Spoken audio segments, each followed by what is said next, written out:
My parents came to this country in their 20s, and they were amazing savers. They were cautious and they were great with their money because they knew they came from a place where they didn't have a lot. So they made every penny count. Now, I'm first generation American, and I don't believe in any of that. So as a young lady, I set out to make my own success. I found myself by 26, married to the man of my dreams, living in the biggest house in the city that we live in Orange County, California. I'm a financial advisor. I own about $3 million worth of real estate. I'm living the life.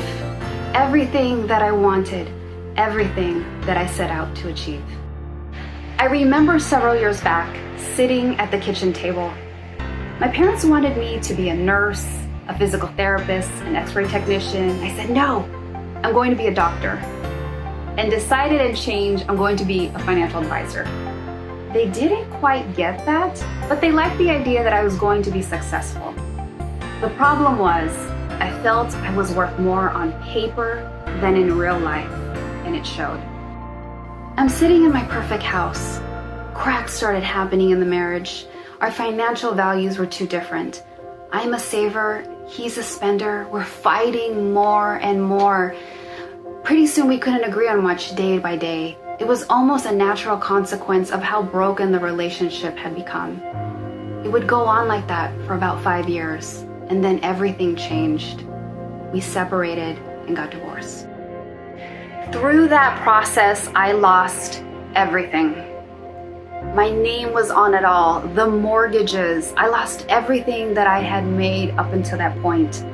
And now I'm 32 years old, and I find myself moving back in with, you guessed it, mom and dad. You guys, I'm literally living in the same childhood bedroom. It's the same peach-colored walls I helped paint when I was 12. It was like I was going back into a time machine. Nothing's changed. I can hear my mom down the hallway saying, "Tanghali na, Jennifer, are you going to eat?" She's making her famous pancit, Filipino noodles.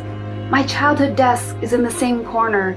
In the same window that I used to look out at, I stared out and asked myself, how the heck did I get here? That was the start of a downward spiral for me. And it didn't stop. Because at that point, I didn't have any self-worth. I wasn't happy. And I subconsciously set out to sabotage anything that I could. And what little money that I had at that moment, I spent immediately.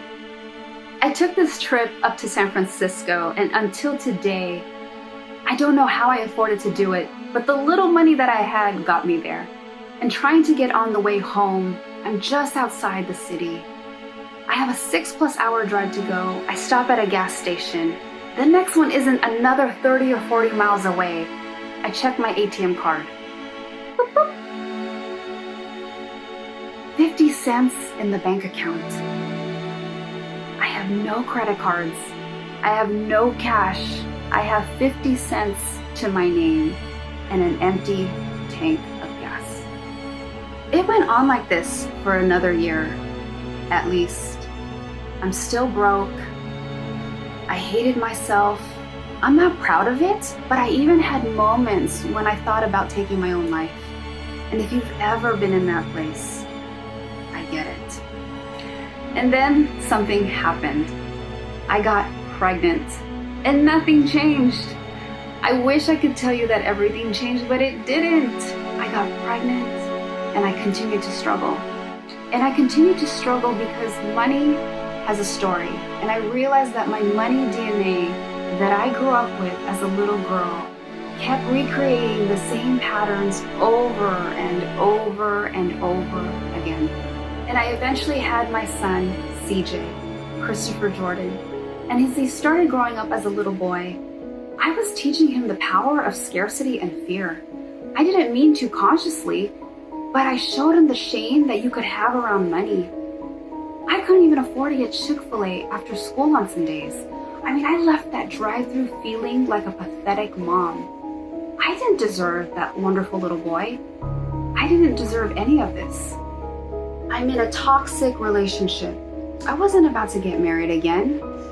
but I was willing to stay in a toxic relationship for far too long. One day, I get into this text war with him, and we're fighting, and there's beep, beep, beep, beep, all these expletives going on back and forth, all sorts of nasty things, all over text.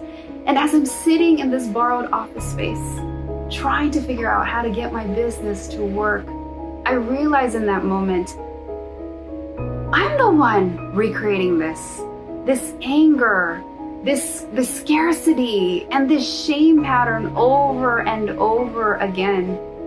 He's not doing it to me. My son certainly isn't doing it to me. The world isn't doing it to me. My parents aren't doing this to me. I'm the one recreating this. I'm the one who's letting this toxic relationship run roughshod over my emotions, over my life. That moment over text, y'all, over text, I ended the most toxic relationship of my life. I ended it over text. I don't care how toxic it is. There's never a reason to stay a day or minute longer. The very next day, with a newfound freedom, a new emotional and energetic freedom, I flew out to a speaking engagement, and I just made it happen. It was a room full of emerging entrepreneurial women, and I finally felt free to share, free to inspire, free to really live what I know is the right truth. What I know is a way that will inspire not just myself, but the people around me to take control of their emotions and, more importantly, their money DNA. The story that money tells. I got to work that very day at my business and a brand new money DNA and really a new self-worth. I started getting clear with my message, clear with my ideal clients. I published a few books. I began coaching people with the very process I had to take and get myself through. You know, having gone through this, I realized that money always has a story. And money's story can lead us to feeling pride in life or feeling shame. And that's going to tell you exactly how you should be treating money and how you should be treating yourself.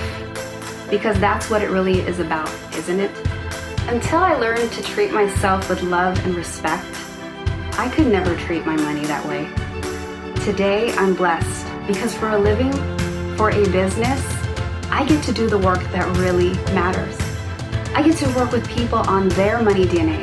And that's everything from emotions to the practicals, from A to Z, from beginning to end.